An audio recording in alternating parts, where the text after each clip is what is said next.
नमस्कार मित्रांनो, सुस्वागतम. मुरांबा मालिकेच्या आजच्या भागामध्ये शशिकांत रेवाला विचारतो की दुसरी काही असो पण त्या गुंडाला भेटण्याची अशी जागा सापडली का. तेव्हा रेवा म्हणते की हो, आपल्या ऑफिसमध्ये आज रात्री आणि कुणाला डाऊटसुद्धा येणार नाही. तेव्हा शशिकांत ते ऐकून गुड बोलतो आणि मी एक काम करतो की सर्व ऑफिसचे जे CCTV फुटेज आहे ते बंद करून टाकतो, पण त्या माणसाला तुला शहरातून बाहेर तर काढावेच लागेल. तेव्हा रेवा म्हणते की त्याला तर मी शहराच्या बाहेर काढणारच आहे, पण अक्षयने जर माझा पाठलाग केला तर शशिकांत म्हणतो की नाही करणार. तू जेव्हा त्या माणसाला भेटायला जाशील तेव्हा रमा आणि अक्षय त्याच्या मावशीला सोडवण्यासाठी गेलेले असतील. तेव्हा रेवा आणि शशिकांत खूपच खुश होत हसत एकमेकांच्या हातावर टाळी देतात. त्यानंतर इकडे मंगला मावशी त्या गुंडांना बेदमसी मारत असते. एकेकाला तिने चांगला मार दिलेला असतो. मला मारता की काय म्हणून ती चांगली धुलाई करते आणि तेवढ्यात जो लीडर असतो तो गुंड रमाच्या मोबाईलवर कॉल करतो. रमा आणि अक्षय तर गाडीतच असतात. तेव्हा रमा तो कॉल बघून म्हणते की त्यांचा कॉल तर आलेला आहे. तेव्हा अक्षय तिला उचलायला सांगून स्पीकरवर टाकण्यासाठी सांगतो, तर रमा फोन उचलते. तेव्हा तो गुंड म्हणतो की तुम्ही काही करा पण तुमच्या ह्या बाईला घेऊन जा, तिने खूप धुमाकूळ घालून ठेवला. तेव्हा अक्षय म्हणतो की बरं, पण आम्ही तिला घेऊन जाऊ आणि तुम्हाला हे जे कोणी करण्यासाठी सांगितले त्यांना जर कळले तर. तेव्हा तो गुंड म्हणतो की आम्ही आमचे काही करू, पण अगोदर या बाईला इथून घेऊनच जा. रमाला तर हसूच येते. तर अक्षय म्हणतो की ठीक आहे, तुम्ही पत्ता पाठवा. तर तो गुंड म्हणतो की पाठवतो. तर मंगला मावशी हातामध्ये बॉटल घेऊन एकेकाची चांगली धुलाई करून खुर्चीवर बसते. अक्षय तर खूपच खुश होतो आणि बापरे, तू तर आत्ताच म्हणली होती की देव करो आणि मावशी सुखरूप सुटो. तर रमाला सुद्धा खूप हसायला येते आणि अक्षयला सुद्धा. रमा विचारते की पण मावशी कशी सुटली. तेव्हा अक्षय म्हणतो की मावशीने तिकडे भरपूर असा धुमाकूळ घातलेला दिसतो. मावशी तर कमालच आहे, तिने तर स्वतःला सोडवलेच पण आपल्याला सुद्धा यातून सोडवले. आणि त्यावर तो रमाला म्हणतो की आपली मावशी तर आता मोकळी होते, पण यांना आपण असे दाखवूयात की आपण मावशीला सोडवायला चाललोत म्हणून, आणि दिवसभर या रेवा शशिकांतवर आपण लक्ष ठेवूयात. तर इकडे मावशीने प्रत्येक गुंडाला बांधून ठेवलेले असते. तर ते प्रत्येक गुंड म्हणत असतो की प्लीज मावशी आम्हाला सोडून द्या. मावशी म्हणत असते की काय रे, मला जेव्हा बांधून ठेवले होते तेव्हा का तुम्हाला माझी बद्दल काही वाटले नाही आणि आता सोडवा म्हणतात का. तुमच्या छाताडावर असे नाचेन की डायरेक्ट तुम्हाला ढगात पाठवेल. मला बांधून ठेवतात की काय. आणि तेवढ्यात अक्षय रमा येतात. अक्षय म्हणतो की मावशी, आणि रमा विचारते की काय ग मावशी, तू बरी आहे ना. आणि ते सर्व पाहून रमा आणि अक्षय विचारतात की हे सर्व काय आहे. अक्षय विचारतो की अहो मावशी, या माणसाने तुला किडनॅप केले होते आणि तुम्ही तर यांनाच बांधून ठेवले. मावशी म्हणते की विषय आहे का. आणि तो गुंड म्हणतो की ओ साहेब आम्हाला जाऊन द्या. तर मंगला मावशी त्याच्याजवळ येते आणि त्याला चांगली मारत म्हणते की काय रे, टिवटिव बंद होत नाही का. आणि काय रे, तुला काय वाटलं की मी साधी भोळी बाई आहे. अरे मी तर या रमाचा, आणि परत बोलायची थांबते, आणि यमाचा रेडा आहे कळले का, म्हणून त्या गुंडाची चांगली धुलाई करत असते. अक्षयला तर हसू येत असते. तेव्हा रमा म्हणते की मावशी तू शांत हो. अक्षय म्हणतो की मावशी प्लीज तुम्ही हळूच बोला, आम्हाला आत्ताच त्रास होण्यासाठी लागलाय. आता तुम्ही काही करू नका, यापुढे काय करायचे ते मी करतो. रमा आणि तुम्ही दोघी घरी जा. तर रमा म्हणते की मी नाही जाणार, तुम्हाला एकट्याला सोडून कुठे. तर मावशी सुद्धा म्हणते की हो मी पण, आणि आपले पाठ हात सर्वत्र थोपटत म्हणते की मी तुमची बॉडीगार्ड म्हणजे बॉडीगार्ड. तेव्हा अक्षय त्या गुंडांना म्हणतो की कळले ना तुम्हाला, आता ही माझी बॉडीगार्ड आहे, त्यामुळे आता तुम्ही जर काही मस्ती करण्याचा प्रयत्न जर केला तर ती आहात आणि तुम्ही आहात. तेव्हा तो गुंड म्हणतो की साहेब आम्ही काही करणार नाही, फक्त आम्हाला तुम्ही सोडून द्या. अहो चुकी झाली आमची, एकदा तर माफ करा. तर अक्षय म्हणतो की चुकी झाली ना, आणि आता ही एक चूक केली ना, मग आणखीन एक चूक तुम्हाला करावी लागेल. मी जसे सांगेल तसे तुम्हाला वागावे लागेल. तेव्हा तो गुंड म्हणतो की हो साहेब, तुम्ही जसे सांगता तसे आम्ही वागू. आणि तुमचा जो कोणी बॉस आहे ना, त्यांना असे सांगायचे की ह्या मावशीला आम्ही पैसे देऊन रात्री सोडवले, आता सोडवले नाही हे सांगायचे नाही. आणि जर असे केले नाही तर तुमची काय अवस्था होईल हे माहिती नाही. तर मंगला मावशी म्हणते की डायरेक्ट ढगात, कळले ना. तेव्हा ते गुंड म्हणत असतात की हो साहेब, आम्ही हे शहर सोडून दुसरीकडे पळून जातो. तेव्हा रमा म्हणते की काय हो, तुम्ही कशाला त्यांचे ऐकता, तुम्ही पोलिसांना फोन करा आणि पोलिसांच्या ताब्यात त्यांना द्या. अगोदर फोन लावा. तर अक्षय फोन लावायला लागतो. तर मंगला मावशी म्हणते की गप्प बसा. तेव्हा ते गुंड म्हणत असतात की ओ ताई प्लीज आम्हाला जाऊन द्या, अहो आमची लेकरं बाळ आहेत. तर रमा म्हणते की काय हो, याचा विचार तुम्हाला अगोदर करता आला नाही का. तेव्हा अक्षय म्हणतो की ठीक आहे, मी फोन करत नाही. आणि रमा तू या सर्वांचे फोटो आपल्या मोबाईलमध्ये मध्ये काढून ठेव. जर यांनी काही केले तर यांचे सर्व फोटो आपण पाटील साहेबांच्या ताब्यात देऊ, मग ते घेतील यांची काय करायची ती काळजी. तेव्हा मंगला मावशी म्हणते की चल रे तोंड दाखव आणि जरा हस. आणि रमा आपल्या मोबाईल मध्ये प्रत्येकाचे फोटो काढून घेते. तेव्हा रमा अक्षयचे सुद्धा फोटो काढून त्याला हसवते आणि त्या दाढीवाल्याचा सुद्धा फोटो काढून घेते. त्यानंतर ते गुंड म्हणतात की साहेब आता आम्ही जातो. तर अक्षय म्हणतो की हो आता जा. तर ते गुंड म्हणतात की हो आता हे शहरच सोडून जातो. आणि सर्व गुंड हे घाबरूनच पळून जातात. तर मावशी ही मस्त डेअरिंग मध्ये इकडे तिकडे पाहत असते. तेव्हा रमा विचारते की काय ग मावशी काय चालले तुझे हे सर्व. तर अक्षय म्हणतो की आम्हाला किती टेन्शन आले होते मावशी, तुम्हाला माहिती आहे का. मावशी म्हणते की तुम्ही इतके कशाला टेन्शन घ्यायचे. तर अक्षय म्हणतो की चला मावशी तुम्हाला आम्ही घरी सोडतो. मंगला मावशी म्हणते की हो चला. कावेरी तर खूप घाबरली असेल, कावरी बावरी झाली असेल. अक्षय म्हणतो की ऐकून घ्या, तुम्हाला एकच रिक्वेस्ट आहे की आता जे काही झाले ते प्लीज कुणाला कळून देऊ नका. आता हे कुणालाच सांगायचे नाही की तुम्हाला आता आम्ही सोडवले म्हणून. सगळ्यांना असेच वाटायला हवे की आम्ही पैसे दिले आणि तुम्हाला रात्री सोडवले म्हणून. तेव्हा रमा म्हणते की एवढीशी गोष्ट फक्त मावशी लक्षात ठेव. मावशी म्हणते की हो चालेल.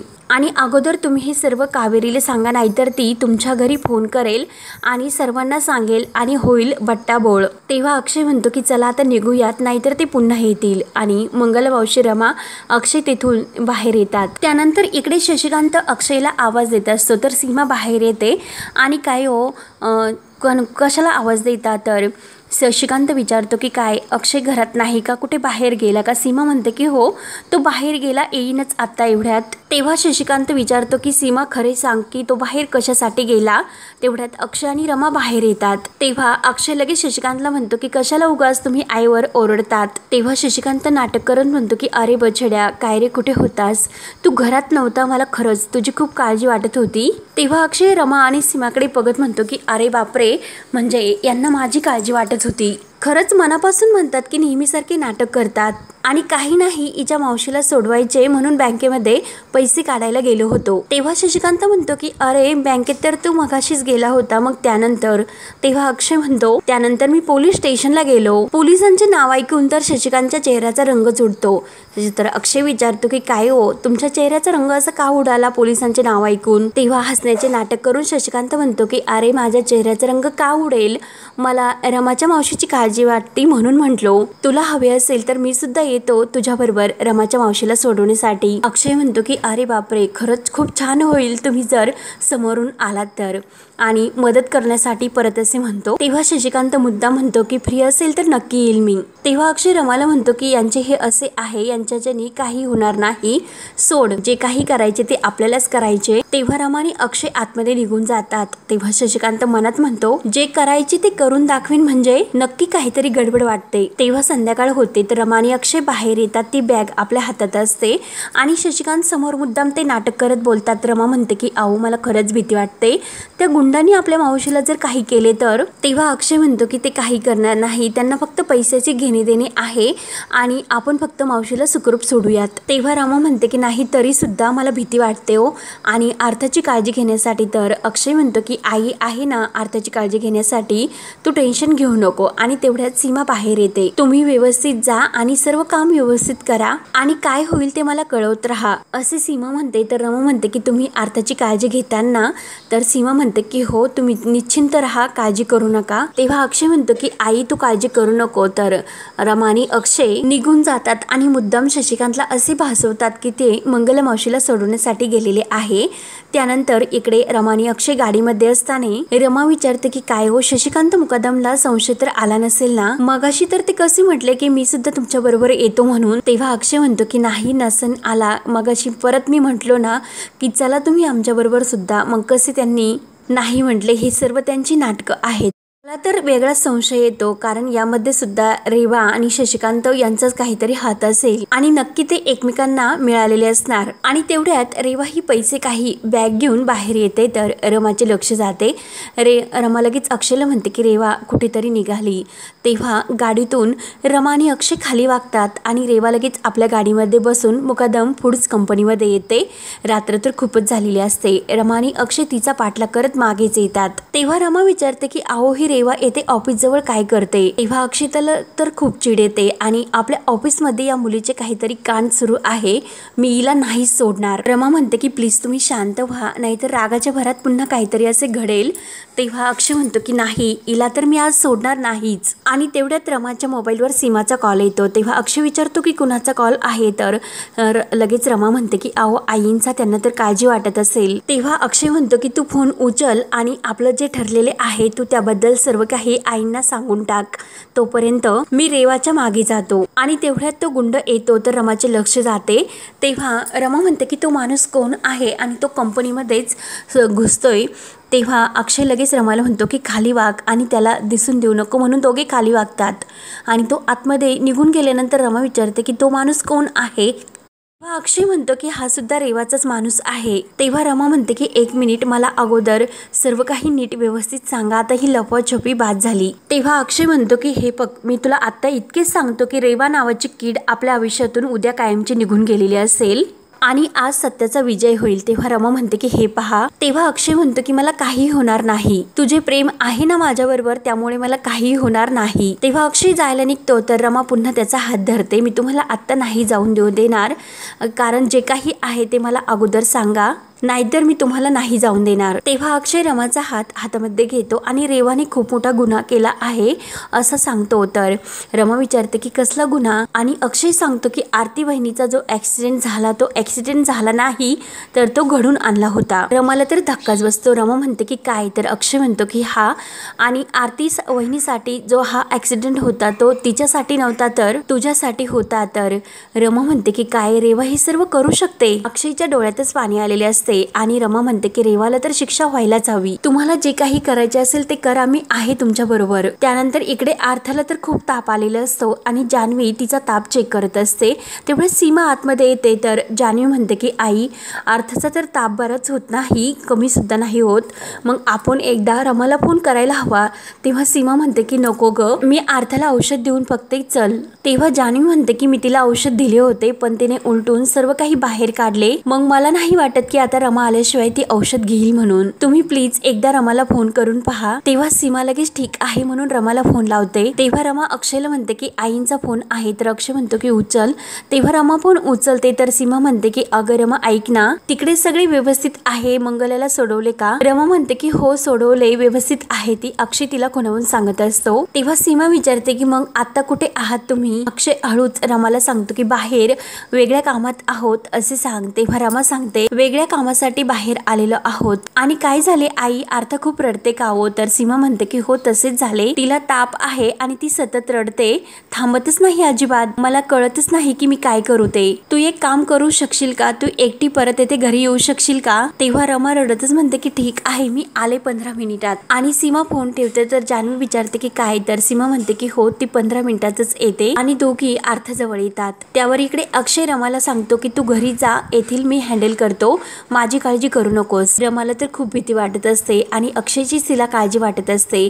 तेव्हा अक्षय म्हणतो की प्लीज अगं नको काळजी करू, मला काही होणार नाही आणि आजची रात्र शेवटची, उद्या रेवा नावाची कीड आपल्यातून कायमची निघून गेलेली असेल, सगळे वाईट संपणार आहे, आता काही होऊ शकत नाही। तेव्हा अक्षय गाडीच्या खाली उतरतो आणि आतमध्ये जायला निघतो तर रमा ही गाडीमध्ये जे गणपती बाप्पा असतात त्यांचे डोळे भरून प्रार्थना करते आणि अक्षयला सुखरूप येऊन दे म्हणून प्रार्थना करते। आणि रमा घरी निघून जाते तर लगेच तो माणूस इकडे गुंड आतमध्ये रेवाला विचारतो की तुम्ही मला येथे भेटायला कशासाठी बोलावलेत। तेव्हा रेवा म्हणते की अरे तुझ्यासाठी, मी तुला जे काही सांगते तू तेच ऐकायचे आणि तेवढेच करायचे। माझ्या सासऱ्यांनी तुझी राहण्याची व्यवस्था केली आहे, तू आणि तुझी फॅमिली सहकुटुंब तुम्ही बिहारमध्ये पटनाला शिफ्ट होतात। ऑलरेडी आम्ही तुझ्यासाठी पैसे सुद्धा तितके मोजलेले आहे, मग तू तिकडे सुखाने राहू शकतो। तेव्हा तो गुंड म्हणतो की मॅडम तुमचं डोसकं ठिकाणीवर आहे का, हे सर्व सोडून तिकडे त्या पटनामध्ये कोण जाणार। रेवा म्हणते की अरे तुला जावेच लागेल, तुझ्याकडे दुसरे ऑप्शन नाहीच, आणि जर तू नाहीच गेला तर तुझी काय अवस्था होईल हे तुला चांगलीच माहिती आहे। आणि तेवढ्यात अक्षय दरवाजाजवळ येतो आणि त्या दोघांचे बोलणे ऐकू लागतो। तर तो गुंड म्हणत असतो की अच्छा, म्हणजे तुम्ही पैशावाले, हवे ते करू शकता, कुणालाही विकत घेऊ शकता। तेव्हा रेवा म्हणते की हो ना, घेतलेच आहे, तुझ्या घशामध्ये लाखो रुपये घालून तुला तर विकत घेतलेलेच आहे। तेव्हा तो गुंड म्हणतो की मॅडम थोबड बंद करा, नाहीतर याचे परिणाम खूप वाईट होतील, तुम्ही आणि तुमचे सासरे मिळून जे काही करता ते आज ना उद्या बाहेर येईलच आणि एक दिवस सर्वांना कळेल की तुम्ही तुमच्या घरातील माणसांचा खून केला। रेवा म्हणते की काय रे, किती मोठ्या आवाजात बोलतो आणि ऐकणारं इथे कोणीच नाही आणि त्याच्या हातामध्ये ती बॅग फेकून देते आणि हे पैसे घे, पैसे घ्यायचे आणि निघायचे, आजपासून तुझा आणि आमचा संबंध संपला असे म्हणते तर तो गुंड खूपच चिडतो। लाजा वाटले पाहिजे तुम्हाला, कुठे तुम्ही हे पाप फेडतान। आणि तो गुंड स्वतःच्याच तोंडामध्ये मारून घेतो की माझीच खरंच खूप मोठी चूक झाली, तुमचे ऐकून मी त्या बाईचा खून केला, खरंच खूप शेण खाल्ले असे म्हणून तो स्वतः खूप पस्तावा करत असतो। रेवा मात्र खूप हसत असते आणि हा भाग येथे संपतो। पुढील भागामध्ये रमा तर घरी येते तेव्हा शशिकांत विचारतो की काय गो एकटीच आली, अक्षय नाही आला का? तेव्हा रमा म्हणते की काय गो तुम्ही सारखे सारखे अक्षय कुठे आहे आणि का आले नाही असे का विचारतात, तुमचा काही वेगळा प्लॅन आहे का जो ठरवल्याप्रमाणे होत नाही म्हणून विचारतात का? त्यानंतर रेवा तर बाहेर निघते आणि अक्षय तिच्या समोर येतो आणि तिला म्हणतो की तुझ्या पापांचा घडा आता भरलेला आहे आणि आता मी तुझा तो पहाडा जगासमोर वाचणारच। रेवा म्हणते की तू नेमकं काय म्हणतो मला काहीच कळत नाही। तर अक्षय तिला म्हणतो की तू आरती वहिनीला मारलेस। तेव्हा आता पुढे काय काय होत राहणार हे पाहण्यासाठी आपल्या चॅनलला नक्की सबस्क्राईब करत राहा। धन्यवाद।